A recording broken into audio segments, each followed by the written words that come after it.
Everyone, हम लोग पढ़ रहे थे क्या क्रम विकास को देख रहे थे। इससे पहले वाला वीडियो में हम लोगों ने देखा कि ब्रह्मांड की उत्पत्ति कैसे हुई है ना, ब्रह्मांड कैसे बना। साथ साथ हम लोगों ने देखा पृथ्वी की उत्पत्ति के बारे में। हम लोग पीछे से यह स्पष्ट हो गए कि हमारे पास न तो ब्रह्मांड था पहले, न ही पृथ्वी जैसी कोई संरचना थी, न ही अन्य ग्रह थे, तारों का भी कोई नामो निशान नहीं था। इस पृथ्वी पर हर चीज का क्या हुआ है, क्रमबद्ध तरीके से निर्माण हुआ है। तो वैज्ञानिक जो है धीरे धीरे खोज कर रहे थे, लोगों के मन में जितना जानकारी था उस हिसाब से वो आगे बढ़ रहे थे। सबसे पहले जीवन की उत्पत्ति के संबंध में परिकल्पना चली है ना, मैंने अपनी अपनी विचारों को लोगों ने रखना शुरू किया। तो जीवन की उत्पत्ति के संबंध में जो परिकल्पनाएं थी, पहली परिकल्पना जो थी वो विशेष सृष्टि का परिकल्पना था। विशेष सृष्टि के परिकल्पना के अनुसार क्या कहा गया कि जीवन की उत्पत्ति जो है वो भगवान जैसे जीवों ने किया है ना, अलग अलग धर्म के अनुसार से अलग अलग है ना। जीसस क्राइस्ट हो गए, हिंदुओं में ब्रह्मा विष्णु महेश हो गए, इसी तरह से अल्लाह हो गए है ना। अलग अलग धर्मों के प्रवक्ताओं के द्वारा बताया गया कि उनके भगवान के द्वारा क्या किया गया, पृथ्वी का निर्माण किया गया है ना। तो ये था विशेष सृष्टि परिकल्पना, स्पेशल क्रिएशन थ्योरी था, जिसमें बताया गया कि अपने आप पृथ्वी जो है वो क्या हुई, सुपर नेचुरल पावर के द्वारा इसका निर्माण किया गया है ना। बाइबल जो है अपने हिसाब से क्या नाम रखा, तो एडम्स था है ना, और महिला जो थी ईवा थी, उसके द्वारा निर्माण हुआ। हिंदू के अनुसार जो है ब्रह्मा जो है निर्माण करता है, विष्णु जो है पालन करता है, और महेश जो है वो संहार करता है, इस तरह से कहा गया। लेकिन आज विज्ञान के क्षेत्र में जब पहुंचते हैं तो ये सारे सिद्धांत जो है अकल्पनीय हो जाते हैं, मान्य नहीं रह जाते हैं। तो उसी तरह से दूसरा सिद्धांत दो दिया गया, स्पॉन्टेनियस जनरेशन का दिया गया, स्वतः जनन का सिद्धांत दिया गया है ना। स्वतः जनन के सिद्धांत के अनुसार से क्या बताया गया कि क्या बनेगा, क्या हर चीज पहले से मौजूद थी, पृथ्वी मौजूद था, आकाश मौजूद था, ब्रह्मांड मौजूद था, तारे मौजूद थे। तो निर्माण किसका हुआ है ना, सब कुछ जो था वो पहले से ही था, या फिर है ना अचानक जो है जीव क्या हो गए, संसार में बनते चले गए। अजीवी पदार्थों से जीवी के पदार्थों का निर्माण हुआ। मिस्र में जो कीचड़ था है ना, उस कीचड़ से क्या हो गया, नए नए जीवों का निर्माण हुआ, जिसमें मेढक, सांप, घड़ियाल वगैरह जो आते हैं वो आते हैं। इससे मिस्र के कीचड़ से इन जीवों का निर्माण हो गया है ना। लेकिन बाद में और भी वैज्ञानिक जो आए वो क्या किए, उन्होंने बताया कि नहीं है ना। उसी में से एक कड़ी आता है फ्रांसिस्को रेड्डी का। इन्होंने क्या किया कि दो बर्तन लिया, इस तरह से दोनों में मांस का टुकड़ा रख दिया। अब इस बर्तन को पूरी तरह से एयर टाइट कर दिया, डिसइंफेक्ट पहले कर लिया था, फिर पूरी तरह से हवा मुक्त कर दिया। अब इसको बंद करके मांस के टुकड़े को 5 से 6 दिन तक छोड़ दिया। इसको क्या किया, मांस के टुकड़े को डाल करके खुला छोड़ दिया।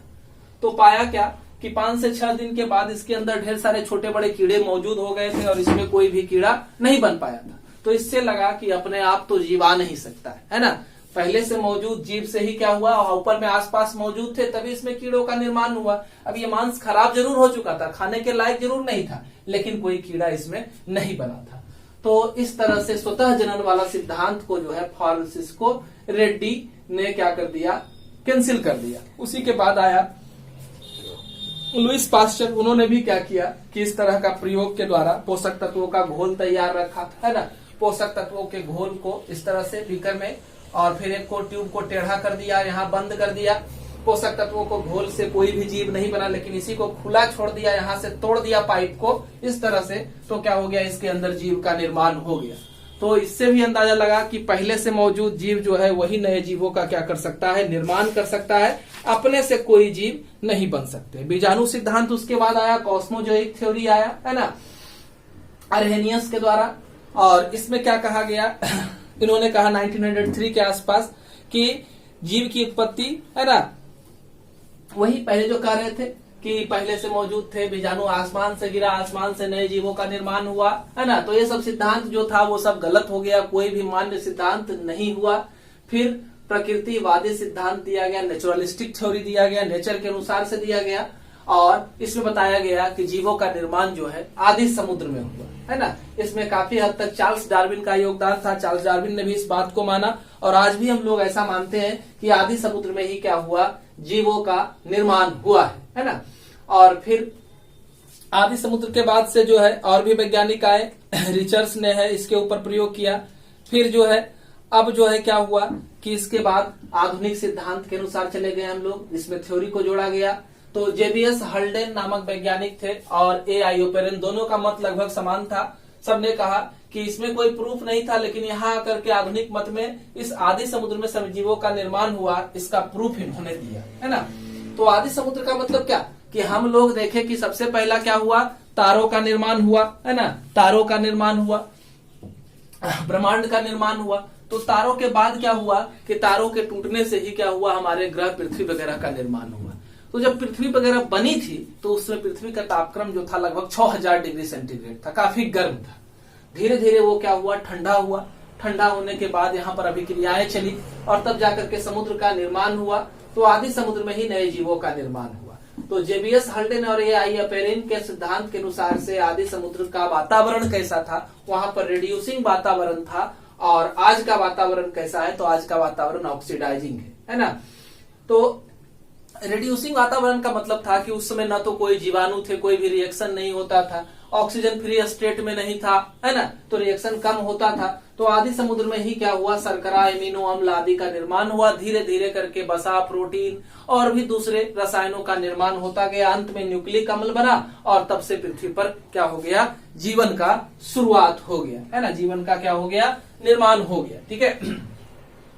अब देखिए कि कहा गया कि जीवन निर्माण के लिए CH4, अमोनिया, H2O ये सब जो थे पहले आपस में इस आदि समुद्र में रिड्यूसिंग वातावरण में आपस में कंबाइंड करने लगे, है ना, और कंबाइंड करके धीरे धीरे जीवों का निर्माण किए। अब इससे पहले चलते हैं कि जब पृथ्वी बनी थी, तो पृथ्वी जब बनी थी उस समय क्या था कि एटॉमिक स्टेज था, माने हर तत्व जो थे इस वातावरण में परमाणु के रूप में पाए जाते थे। पृथ्वी पर हर तत्व वातावरण में परमाणु के रूप में पाए जाते थे। कार्बन थे, हाइड्रोजन थे, ऑक्सीजन, नाइट्रोजन, फास्फोरस और सल्फर। तो ये जो तत्व थे वो फ्री स्टेट में ऐसे ही मुक्त रूप में पाए जाते थे। और ये आप याद रखें कि हमारे जीव द्रव्य के निर्माण के लिए, नए जीवों के निर्माण के लिए जो एलिमेंट है वो काफी आवश्यक है, इसकी उपस्थिति काफी जरूरी है, तभी कोई जीव द्रव्य क्या हो पाएगा, बन पाएगा, है ना, नए जीवों का निर्माण के लिए ये आवश्यक है। तो जब पृथ्वी कह रहा है कि जब पूरा गर्म था, पूरा एकदम लावा की तरह जब पृथ्वी था, उस समय वहां का तापक्रम तो बता ही दिए। तो धीरे धीरे जब ठंडा होने का क्रम आया, तो ठंडा होने के क्रम में आयरन और निकेल जो है पृथ्वी के केंद्र में जमा हुए थे। मध्य भाग में एल्युमिनियम, सिलिकॉन, है ना, फास्फोरस, सल्फर जैसे चीज, और फिर हमारे बाह्य वातावरण के चारों तरफ क्रस्ट का निर्माण, है ना, जो है हाइड्रोजन, नाइट्रोजन और कार्बन जैसे पदार्थों ने किया।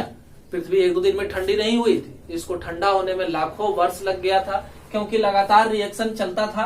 पहले तो परमाणुविक अवस्था थी, परमाणुविक अवस्था के बाद अणु की अवस्था ही, मॉलिक्यूलर स्टेज आया, और मॉलिक्यूलर स्टेज में क्या हुआ कि हाइड्रोजन हाइड्रोजन से जुड़ने लगा, नाइट्रोजन नाइट्रोजन से, इसके अलावा हाइड्रोजन जल से, ऑक्सीजन से भी जुड़ने लगा, जल का भी निर्माण हुआ, मीथेन गैस का निर्माण हुआ, अमोनिया का निर्माण हुआ, कार्बन डाइऑक्साइड का निर्माण हुआ, है ना, हाइड्रोजन और ऑक्सीजन मिलकर के जल का निर्माण किए, हाइड्रोजन और नाइट्रोजन मिलकर के अमोनिया बनाए, कार्बन और हाइड्रोजन जुड़ करके क्या किया, मीथेन का निर्माण किया। इस तरह से क्या हुआ, निर्माण की प्रक्रिया चली और काफी लंबे समय में ये जुड़ते जुड़ते बने। जब पृथ्वी गर्म थी, पूरी गर्म थी, तो जल तो बना, लेकिन जल जो था वह काफी ज्यादा कम था और बनता था, लेकिन गर्मी की वजह से भाप के रूप में ऊपर उड़ जाता था।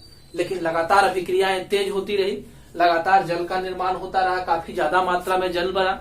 जब जल ज्यादा बना तो पृथ्वी पर बारिश के रूप में नीचे आने लगा, है ना, और इस नीचे आने के क्रम में हमारा समुद्र का निर्माण हुआ। यानी कि उस समय जो समुद्र का निर्माण हुआ था वो आदि समुद्र है ना।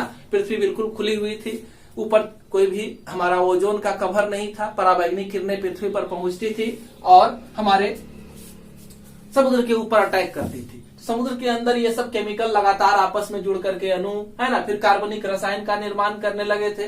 तो इसके लिए हमारा वहां पर हमारा पराबैंगनी किरणें जो आती थी वो इलेक्ट्रिक डिस्चार्ज के रूप में समुद्र में पहुंचती थी, और इलेक्ट्रिक पराबैंगनी किरणें और इलेक्ट्रिक डिस्चार्ज अलग से सभी हमारा यहाँ पहुंचता था। तो मीथेन, कार्बन डाइऑक्साइड और जल जैसे अणु आपस में जुड़ करके शर्करा, ग्लिसरॉल और वसा अम्ल जैसे यौगिकों का, कार्बनिक अम्लों का निर्माण करना शुरू कर दिया। इसी तरह से मीथेन, है ना, HCl और क्या NH3, H2O ये सब जुड़ जा करके क्या बनाए, प्यूरिन और पैरामिडिन। प्यूरिन और पैरामिडिन के बारे में हम लोग पहले पढ़ चुके हैं। तो ये जो है नाइट्रोजनस बेस का निर्माण हमारे आदि समुद्र में हुआ। CH4 अमोनिया, है ना, कार्बन डाइऑक्साइड और जल, ये सब जुड़े तो एमिनो अम्ल का निर्माण हुआ। ये सब चीज हमारी पृथ्वी पर बनने लगी, वो भी कहां, तो समुद्र के अंदर, है ना। समुद्र के अंदर ये सारा चीजों का निर्माण लगातार क्रमबद्ध तरीके से जारी था। धीरे धीरे यही एमिनो अम्ल जुड़ जुड़ करके क्या किया, आपस में जुड़ता रहा तो न्यूक्लिक अम्ल का निर्माण हुआ और जीव का निर्माण हुआ। एक साधारण सा जीव जो है सिर्फ केमिकल का गुच्छा के रूप में बना, जिसे हम लोग कोए जर्वेट्स के नाम से जानते हैं। पहला जीव, है ना, पृथ्वी पर जो बना वह कार्बनिक पदार्थ के रूप में था, रसायन का गुच्छा था।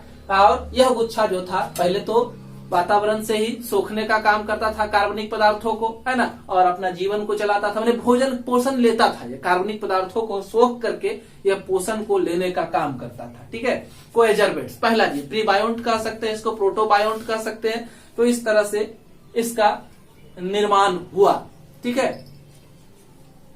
फिर क्या हुआ, ये सिद्धांत सही है या गलत है ऐसा तो हम लोग मानते हैं, लेकिन बाद में इसी को प्रयोग के रूप में हमारे एक साइंटिस्ट थे एस.एल. मिलर ने इसको एक प्रयोग के रूप में दिखाया कि क्या बिल्कुल ऐसा होता है ना, क्या यह सच है या गलत है। ऐसा हो सकता है कि न्यूक्लिक अम्ल का निर्माण उस तरह से हो सकता है। तो इसके लिए उन्होंने क्या किया, इस तरह से एक बर्तन लिया संरचना के रूप में,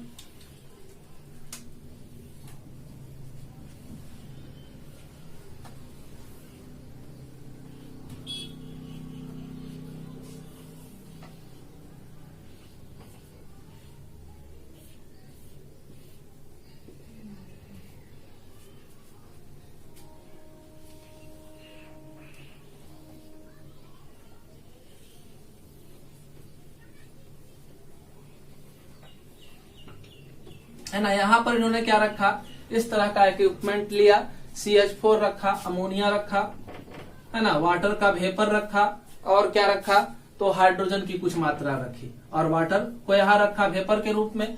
पूरा गर्म किया, लगभग यहाँ का तापमान जो है 800 डिग्री सेंटीग्रेड रखा।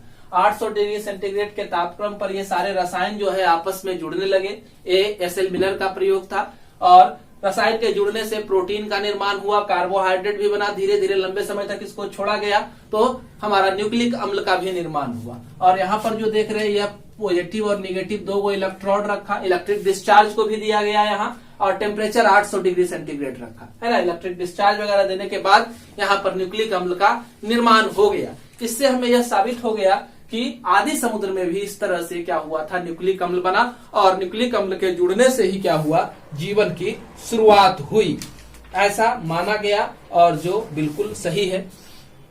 तो इस सिद्धांत के साथ कहा गया कि पहले क्या हुआ था कि पहला जो है न्यूक्लिक अम्ल ढेर सारा, यानी कि आप कह सकते हैं कि एमिनो एसिड लगातार जुटता गया, amino acid plus amino acid plus amino acid, इस तरह से एक लंबी पट्टी का निर्माण हुआ था।